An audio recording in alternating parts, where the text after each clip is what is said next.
En fait, on est vraiment dans un grand chantier de stabilisation des nouvelles casernes. On est au 1 rue de l'Arsenal, au cœur du Vieux-Québec.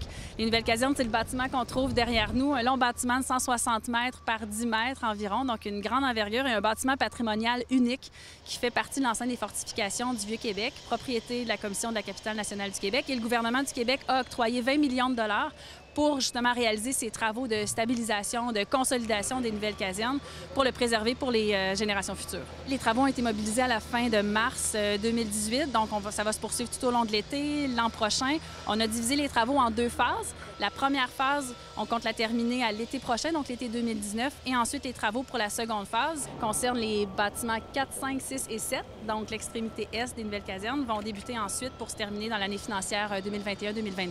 Donc vous voyez derrière nous le grand chantier, on est vraiment dans le démantèlement de la maçonnerie, la structure, on va refaire les toitures, la structure de toiture du bloc 1, on va vraiment aller réinterpréter avec un concept architectural qui va nous rappeler vraiment l'occupation française et anglaise des blocs 1, 2 et 3, construites de 1749 à 1752. La Commission de la capitale nationale du Québec a le mandat aussi de trouver des vocations, on parle souvent de vocations au pluriel, pour faire revivre ce bâtiment-là.